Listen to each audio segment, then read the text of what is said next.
Welcome to the very first episode on This GPT Life podcast. I'm your host Karthik, and I am super excited to introduce you to our very first guest. Our guest today is Ivo Verhaegh. He's a co-founder and CEO of Powerhouse AI. It's a Singapore and US-based startup that's focused on making warehouses more efficient with computer vision. Well, why did they focus on that problem, and why are they using computer vision? How did they get started building the solution, and how have they taken it to market and get brands like DHL to use it and really see some huge upside? We'll talk about all of that and a lot more in just a few seconds from now. But first, I want to tell you that you will see a couple of places where we talk about USP. Now, the reason that happens is because this conversation was recorded when the name of the podcast was supposed to be the USP podcast. So the conversation is still focused on GTM and everything to do with how they actually took the solution to market and how have they been focused on growing this in the US market. Now, before we went into the conversation, I just want to take a moment to tell you thank you for joining us on the very first episode. If there is any way I can help you or our guest Ivo can help you, please drop a comment right below this video and we'll be more than happy to connect with you. Now it's time for us to jump into the conversation. Ivo, thank you for being on the show. I'm super excited to talk to you about your USP, your company's value prop, and the meat of the discussion is going to be around that. But then let's quickly get this started. Tell me more about yourself. Where do you come from? And you've been in the startup space for quite a while, looks like almost 10 years. Tell me more about yourself and what you do. Yeah, absolutely. Thanks a lot for having me, Karthik. I really enjoy. So my name is Ivo, originally from the Netherlands, currently living in Singapore, but indeed started my first business right after or during university, which was a business in housekeeping. For people who didn't feel like cleaning or ironing within their own house, we would offer them a place where they could hire and like reliable housekeepers, which is often a little bit hard because it's like a gray market, so to say, in the Netherlands at least, and I see that as well outside. So I've done that for a couple of years. After that, I've been a manager of a business incubator of a large academic institution that would host and house spin-offs within a dedicated space. Then had a little intermezzo of about 4 years working as a consultant. And then the startup age started to feel like, hey, I wanted to start something new again. Came across Entrepreneur First, and because one of the biggest challenges, I believe, as a startup founder is finding a co-founder. Right. And Entrepreneur First nailed that perfectly. So they set up a program with pre-selected, pre-vetted, talented people. And within that program, you get the opportunity to find your co-founder and also to pitch your potential idea or problem statement in order to get investment. So that's where I've met Kushal, my co-founder and CTO here at Powerhouse AI. And that's also the program that made me move to Singapore, where I am right now. And apart from that, they're also our first investor. So that's a short background on me and what I've. No, that's really exciting. That's really exciting. When you talked about your first startup out of university, I think that was a pretty serious startup. It was not just some startup. I think you built quite a decent sized business at that point. How, if you can help me understand, what was a driving factor? If my guess is right, was it because you had that problem? You were facing that problem? What was the... Yeah, so I was living with housemates at the time, and we actually started with a different idea. And we didn't like cooking, both of us, but we wanted to eat healthy and not too expensive because we just graduated or even just studying. So we thought, is there something like a chef or like somebody who could come into the house to cook? And in the Netherlands, that's extremely unusual. Here in Singapore, it's much more usual. In the Netherlands, it's extremely unusual. So I started searching, and I only found like professional chefs that would charge like $100 per hour. I said, okay, this is not going to fly. So we're like, right. Okay, what if we match students from, for example, hospitality school with people like us in order for them to cook for an affordable price? So we started having customer conversations, and then we actually figured out that we were really a niche and that most people didn't mind cooking. And could also be that's a cultural aspect in the Netherlands. They Nice. saw it more like a distraction, like a nice distraction of the day, right? Like to Very empty their interesting. mind.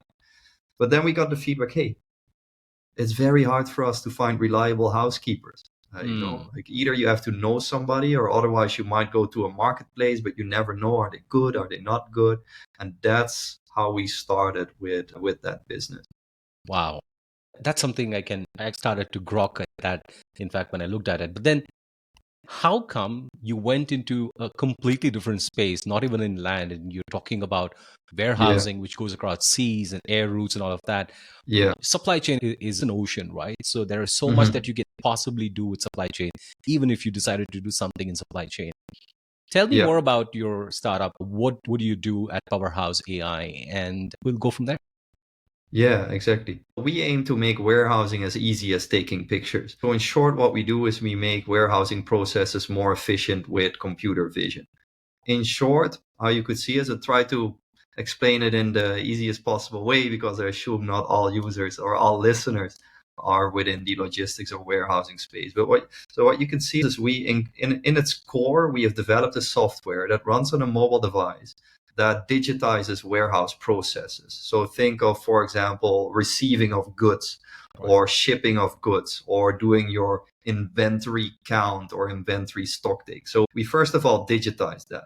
And Hmm. secondly, what we do is we use AI modules to make those digital workflows faster, more efficient, and automated. So one of our core modules is, for example, AI counting. So you take a picture of a pallet with boxes on it, you take a picture of shelves with boxes on it, and we automatically count based on object detection how many boxes are on that pallet. Wow. So that's one. Then we do data extraction. For example, normally all goods are properly, like not always, like goods are properly labeled. Hmm. So we take pictures of, for example, labels of boxes, and we extract relevant product data from it. Like, for example, your barcode, but also expiry dates or lot numbers, whatever you need. And all of that comes together into that workflow. Hmm. So that's what we are focusing on. And because warehousing in the end is all about picking, packing, and storing the right items in the right quantity as efficiently and as accurately as possible. So every process in the warehouse has checks. And that's where we come in, getting Wow. rid of the manual process and fully automate that. That's really fantastic. I do want to get into a little bit of the modules that you talked about. I think that's a Mhm. pretty interesting space to get into. But before, even much before I go there, how did you land into a problem like this? Or did you land at all in the first place? How did Yeah. take me back to the time when this all started? Yeah, you were fair to say, hey, this is a completely different space. You were running a housekeeping company. Now you're in logistics. What's happening? And that's very, very fair. I think that's also partly because of my curious nature. So I pick up on stuff very quickly, and I love to Hmm. know whatever. I'm interested in people, interested in processes, and interested in markets, and I have a relatively general background that enables me to do this. But Hmm. in this particular space, how we landed upon it is also partly because of the background of my co-founder. Okay. So he has been an R&D engineer at a robotics company and has seen that within the warehousing space, a lot of robots are either not suitable, too complex, or too expensive for a lot of warehouses. So we Hmm. started off our company with the assumption, what if we give robotic grade technology to humans, to make humans more productive? So that was our starting point. I understand that you have been using the term third eye. That's something that really caught my attention when I started to look at what you guys do at Powerhouse. I'm Mhm. curious, what was more important in what was hitting your entrepreneurial senses more? Was it the AI portion of it or the robotics portion of it, or was it the problem itself? The problem. Like for us, okay, it's in our company name, Powerhouse AI, but it's really a means to the end. If we can Hmm. solve something without AI, we would gladly do. If AI is the best way to solve that particular problem, we will use it. That's where expertise is in. So that's how we think about it. Interesting. And how did you get into understanding this very simple problem that you're trying to solve, which is using image recognition to Yeah, basically sort pallets and boxes? yeah. What led you to that? Yeah, customer conversations. We should never assume that we know the problem. Hmm. The only one that really knows the problem is the customer who's facing it on a day-to-day basis. So what we started off with in the Entrepreneur First program, Hmm. which was about 2.5 years ago, is simply having a lot of conversations with people in the space, with warehouse managers, with operations directors, with IT, with R&D, to figure out what difficulties are they facing in their job. And a classic book I believe we use, and probably many entrepreneurs know it, it's the mom test, right? So don't directly ask for ideas, but try to get to know what they are doing on a day-to-day basis, what issues they are facing. So we have been doing that, and I believe at that time we spoke to about three 300 300 people. And yeah, from that we got a lot of insights, and we did a couple of whiteboard sessions on our insights and our learnings, and that's how we were pushed into this direction as being like a real issue. I'm curious, what did it look like? If you can jog me down your memory lane and take me back to that Yeah. moment, that whiteboard session. Yeah. What did you and your co-founder end up with that session and said, yes, we're going to go and build something around this? Yes, I think, to be honest, if you have these conversations, you also start to develop a certain intuition. Mm. So it was not like we had no idea before the whiteboard session, and after the whiteboard session, everything was clear. It was Right. like, over time, because we talked to so many people, it was also like, hey, I think like this might be an area like inventory management, inventory counting at that point Mm. that is very painful. And that whiteboard session is then there to make that a bit more quantitative as well, to make sure that the feeling is not just a feeling, but is also based on the feedback of a large number or Right. proportion of the people that we talk to. And then you start talking about, okay, is this, then you start to use your logic. Okay, like how we hear it's a problem. Does it make sense from a logical perspective if it's a problem? What does the competitor space look like? Is this technically feasible? Is this scalable as well? So then these type of questions pop up, and based on these answers, you decide, okay, hey, this could be something, or this should be something that we should pursue or not. Interesting. So when you said you did all these different analysis and basically doing your homework, I'm wondering what kind of led you to decide that you wanted to augment humans as opposed to replace humans. I think today one of the things that I'm seeing with a lot of technology reporting happening and also Mhm. startups is there is an attempt to replace humans as opposed Yeah, to augment humans. I'm curious, what are your yeah. thoughts on that and how? Yeah, so I do understand that. But if you look at the logistics space or the warehousing space specifically, it is not a very standardized space. Mhm. Although it might look like every warehouse is the same, if you actually dig into the details, it's not the case at all. And so if you want to fully automate, that's really tough from a technical perspective. So that's a very important part there as well. Secondly, we should realize that the logistics sector is a relatively low margin business. So to fully automate in a complex environment is expensive, and Mm. that's sometimes not desirable as well, because businesses might not get a positive business case. It's actually for that reason that we focus on very asset light solutions, so Right. that we actually make automation accessible to a large group of warehouses, instead of focusing on like a very advanced robot that could only be used in the 0.5% of warehouses.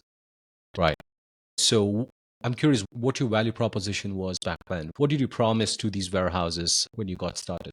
Yeah, at first we started with something different. It was still around the line on checking if you are processing the right inventory in the right quantity, but we started with, it was actually a hardware solution, like a weight sensor that you could put either on a forklift or a picking trolley, that if you put your products in, it would automatically check if you put in the right products in the right quantity. I can imagine it. I believe in the US, you have Amazon Go supermarkets Right. that would automatically detect what products you put into your into your shopping trolley, right? Like we plan to do something similar, because if things go wrong in picking, you might send out the wrong goods, and that leads to returns. And returns are one of the most expensive processes in the warehouse. So that's where we started. Did this transition happen in one fell swoop, or was it in stages that you saw that things were changing in terms of what? Hmm. Give me a Yeah. backstage view of this, right? We see value Yeah. propositions change for companies, but then I would like to understand between you and your co-founder and the rest of the team, Yeah. how did this transition go about? Take me through that. Yeah. In the end, the biggest signal that you're on the right track is if customers want to buy it, right? Hmm. And at that point, we hit a couple of walls, so to say. First of all, it was COVID at that time. And if you have a hardware solution specifically, you really need to go on site. And Hmm. at that point, we could barely even visit warehouses within Singapore, let alone go out of Singapore to fly, right? Right. Because of COVID restrictions. And then, so that was one thing. Secondly, so that made the hardware solution very hard already from the beginning. So Hmm. that was like, okay, hey, this might not be the right direction. Secondly, the picking process specifically is one of the most important processes within a warehouse.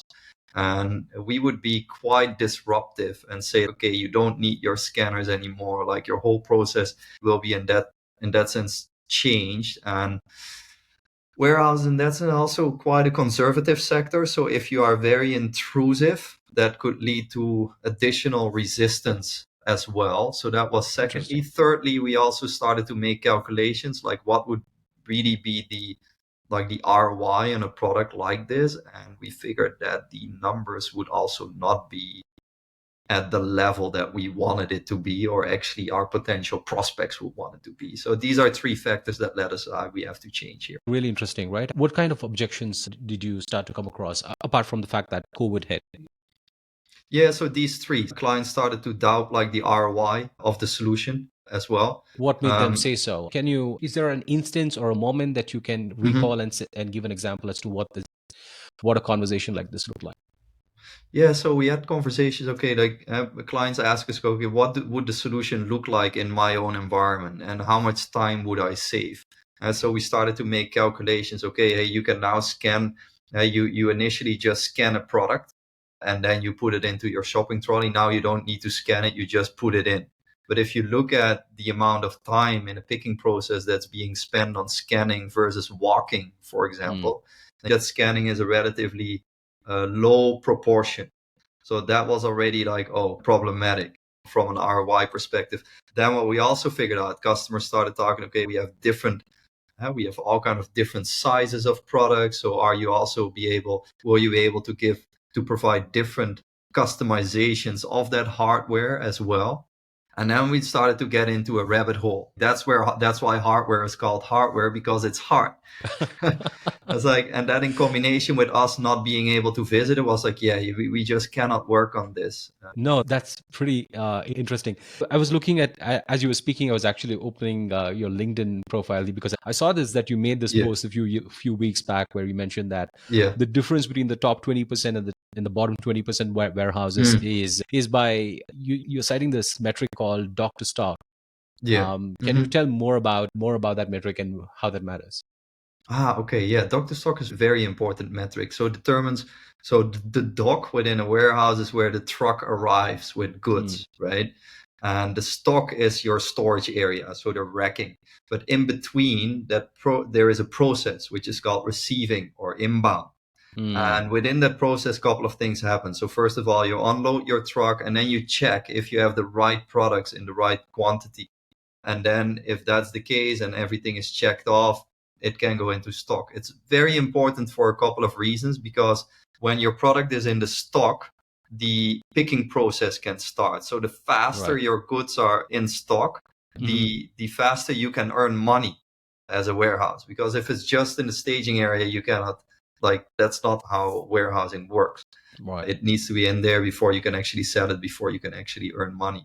Plus, if you have the wrong in this receiving process, you also check, oh, did I receive the right goods in the right quantity? If you make mistakes there, and it's the very start of your warehousing process, it's very likely that there will be mistakes downstream as well. So it's a very important process that takes a significant chunk of warehouse labor as well. Interesting. So, with your earlier, apart from the other challenges with hardware Mm-hmm. being hard as you described, but I Mm-hmm. think in terms of actual working of it, was it like when the vehicles get docked, you unload stuff, and that's when you use your hardware sensor to basically sense what's coming in? And today you use computer vision. Can you compare and contrast the two solutions that you had Yeah. once and what you have right now?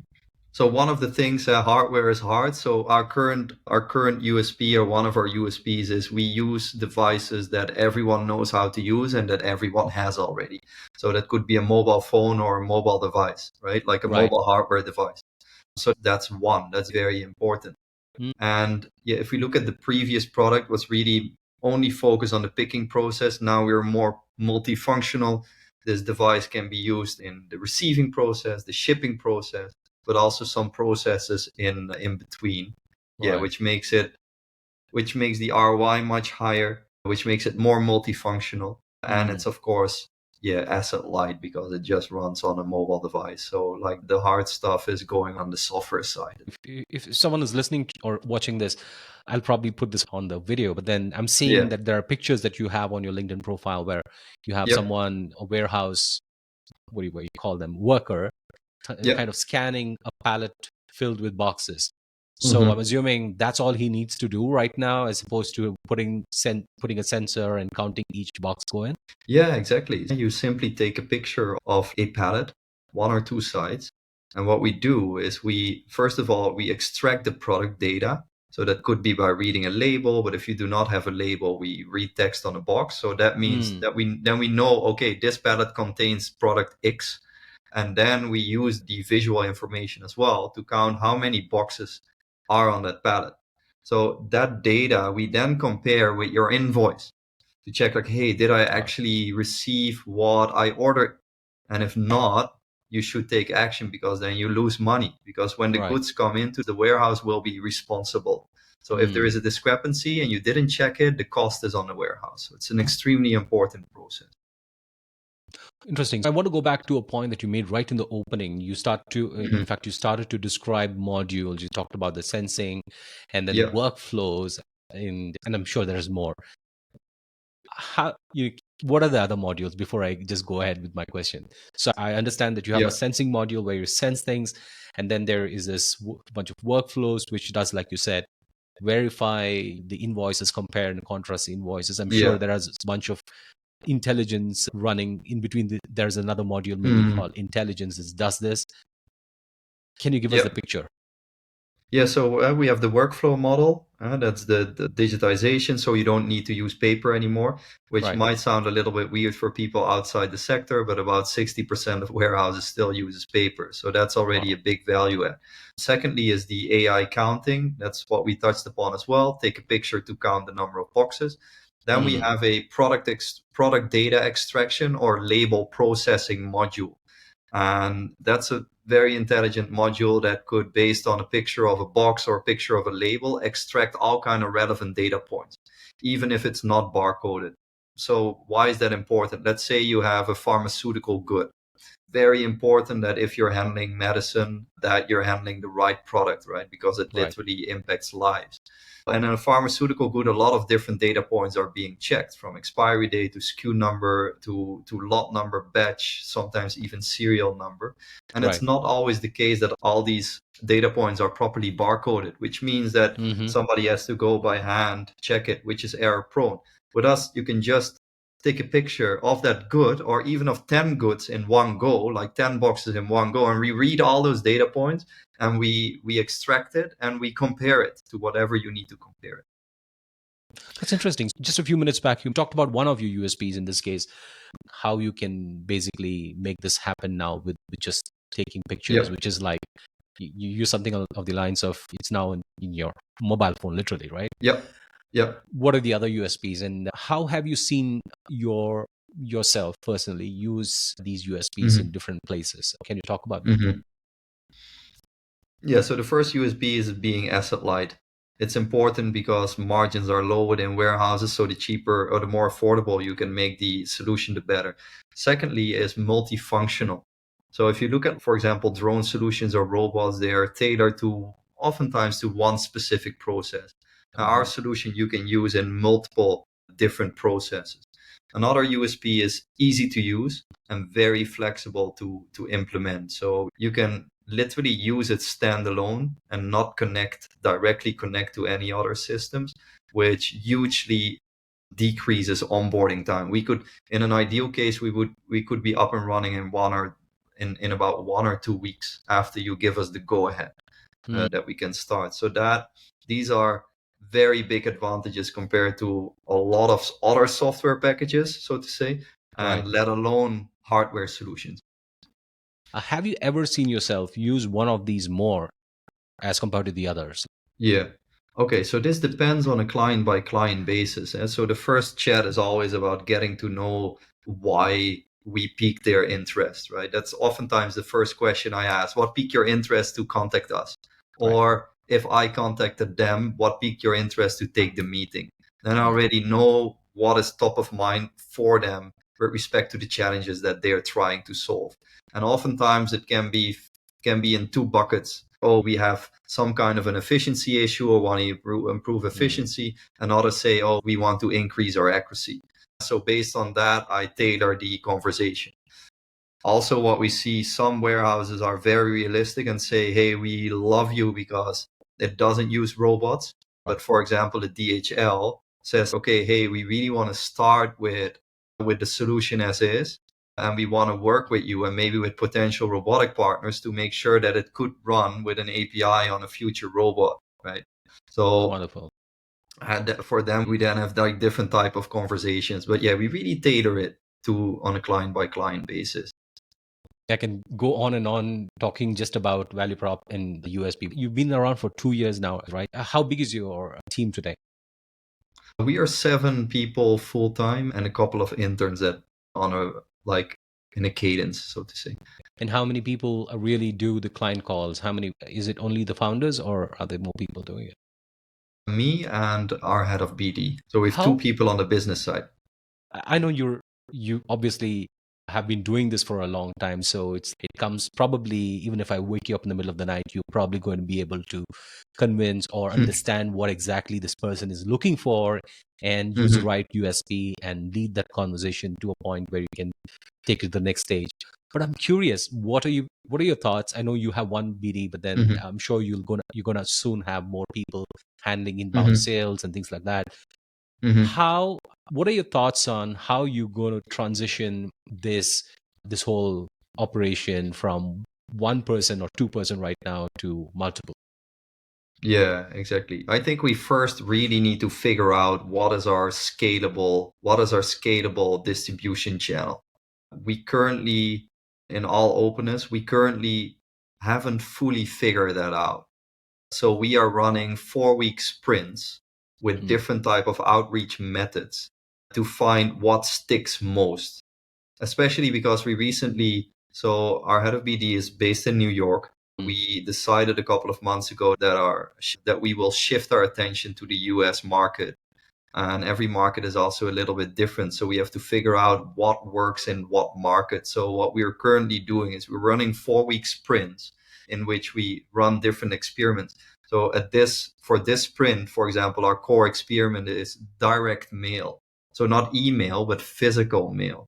So we are literally writing envelopes with a little note and we're sending a small gift, which is a charging pad, to prospects that we believe could really benefit from our technology, and experimenting. Okay, what percentage could we convert into a initial meeting, and how much did that cost us from a time perspective and from a money perspective, and is that worth it compared to something that we have been doing for a long time, which are more like LinkedIn campaigns or LinkedIn reach out, in which you can of course reach a lot more people, but the conversion is also a little bit lower. But yeah, we're experimenting to different ways to get to those first meetings. I'm curious, since you brought that up, right? You talked about setting a charging pad physically. What's the connection that you're making between that and your business? Okay, that's a good one. I have to. We have a nice one-liner regarding that. I need to look it up, but it's something about recharge your process or business. I can send it to you later. Yeah, Wonderful. there is a direct link. There is either has to do with recharging or energizing, but I don't know it by heart at this moment. Wonderful. I have not even Mhm. gotten into the messaging here, but I think from just discovering your value prop, which you obviously is not a one time exercise, you're continuously evolving this and your USPs are evolving. Like you said, you're still trying to figure out what really is going to be your opening for calls at scale. All of that, Mhm. yes. But then what are your thoughts? I'm sure people who are listening to this are founders or thinking of starting a business. But I think what is your advice at this point just about figuring out the value prop and finding out your USP? What are your initial thoughts, top of mind? We are fortunate to get a couple of things. So we're fortunate to get quite some inbound as well. So that Hmm. already gives us a lot of information. Okay, why are people interested in this? And what can we do? What can we not do? And if we cannot do it at this moment, should we do it? Or is there another reason why we cannot do it? So there's Okay. a lot of information in that in particular from these customer conversations, from inbound. What are people struggling with? What can we technically do? Because our roadmap is fully determined based on these type of conversations. We don't make up features. Of course, we do a sense check and we think about, hey, is this feature scalable or not?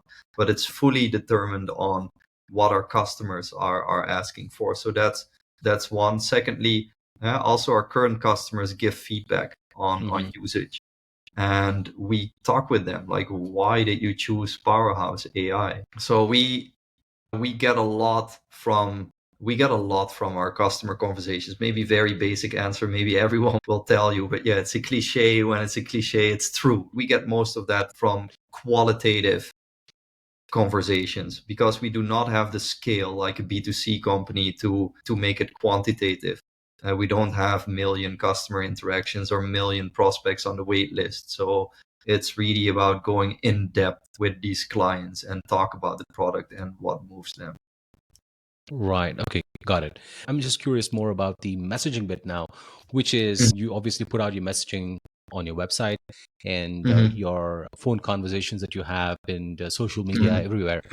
What's been the most important place for you in terms of having your messaging updated on a ongoing basis? Direct messages still the most important.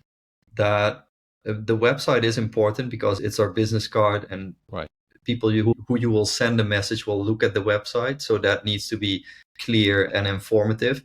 But we still get most of our top of the funnel from direct reach out. And of course, we are working and thinking about, okay, because direct reach out has a limit, right? We're thinking, okay, how can we create more inbound? But at this stage of our company, I believe direct reach out is still the most important.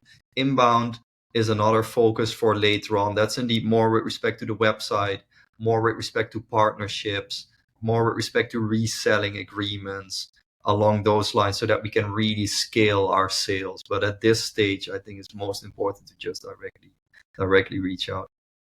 You also mentioned that you have more inbound at this point, and inbound comes from where? Is it from you being a part of Y Combinator, or is it from elsewhere? Google search, actually, from what we see. So people are looking for, so if you type in AI counting, I believe we are number one in Google. So people are looking for a solution already. So they have a certain problem that we solve. So a lot is Google search. What did help as well is our recent LinkedIn campaign with podcasts or being featured by DHL. So Right. we see that people watch that as Mm. well. YC also helps. I think I got an inbound request today or yesterday, and in the form it said, "How did you hear about us?" Was YC. That definitely helps as well. That's brilliant because I do see that on your website you have Vision AI counting and scanning as your title, which is Mhm. pretty thoughtful. I think I see why your SEO is working. Right? Ivo, this has been really fun talking to you about your business, and I'm just Likewise. curious here. That you're a young company, you're still evolving. Yep. There's so much more that you're probably going to be uncovering, Yeah. and team is going to be growing and all of that. What are your thoughts at this point? Maybe it's too early, but I'm just curious. What are your thoughts on how you're going to deal with things as things start to scale? Because, like you said, right now, the way you decide on features and everything is all very, because it's all driven by you and your co founder, it's Mhm. all kind of pretty tight. But then, what are your thoughts? Yeah. At some point, you'll have a VP of product coming in and all of this happening. Yeah. What are your thoughts on how you plan to deal with this? Yeah, it's a good one. I think about it mainly from a financial perspective. Mm. Like from an operational perspective, I don't think it makes too much sense to already start planning because we just do not have the capacity to think about that and setting up these operational processes in order to make it work. But we are, of course, thinking from a financial perspective. Let's say we get X number of clients. What do I need to do operationally, or how do I need to change the team in order to deal with these additional clients? So one of the things that will be important for us is to have customer support. At this moment, that's really on the technology team and the product team, but it's not a distraction in a good way, but it also distracts them from the features that need to be built.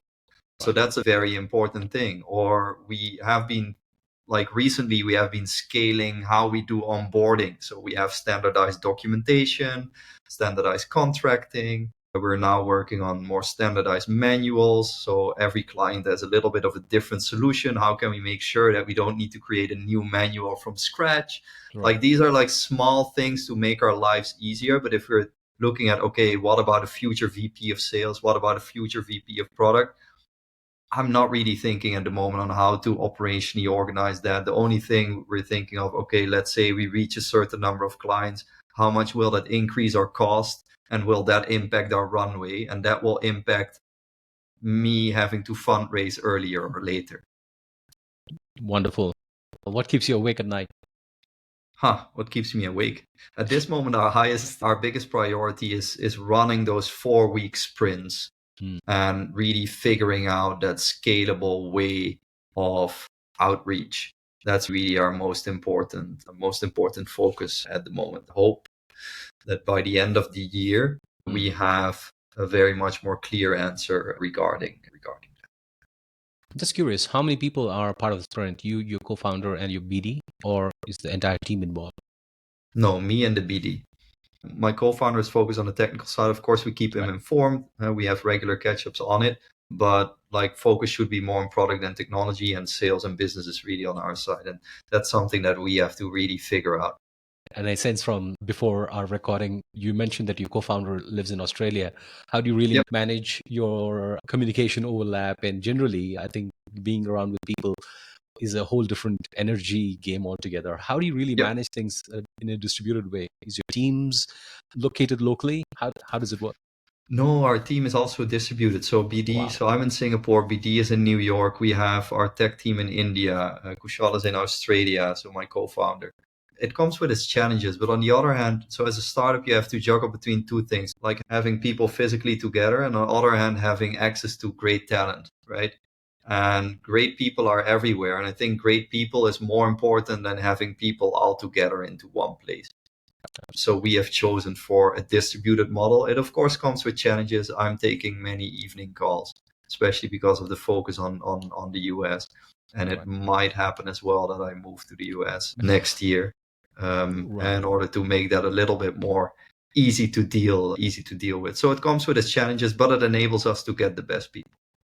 Wonderful. Ivo, if you were in my place doing this interview, what's a question that you would ask Ivo that I didn't ask so far? That's a good one, right? That's a good one. I'm thinking, so with respect to advice, as in what would you advise, or what was one of the biggest learnings with respect to business that you had over the past couple of years?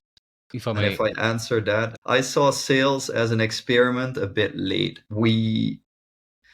I think as an early stage founder, you should see running a business as running a stack of experiments. You run one experiment, you learn, you run another experiment, you learn. And not only on the product side, but on a lot of different areas, and sales is one of them as well. And I think we have learned a lot more by running that department as an experiment as well.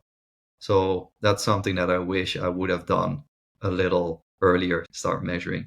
Not only Don't only use numbers with respect to your finances, but literally in as many areas as you can. Wonderful. I think that's such an important topic in and of itself, which is to, of course, experiment. But I think what you're really talking about is something that I really want to highlight again by repeating it. I think it's worth it because I think you're talking about experimenting or iterating on not just your product, but also with your go to market, how you're trying to reach out to the Yeah, market, like what you're doing with your sprints. Ivo, it's been my pleasure having you on the call on this interview, likewise. and I really loved every single thing that you talked about. And more power to you and your team. Good So luck much. with what you're doing at Powerhouse, and good luck with your new market in the US. Thanks a lot, Karthik. I really enjoyed the conversation, and thanks a lot for having me.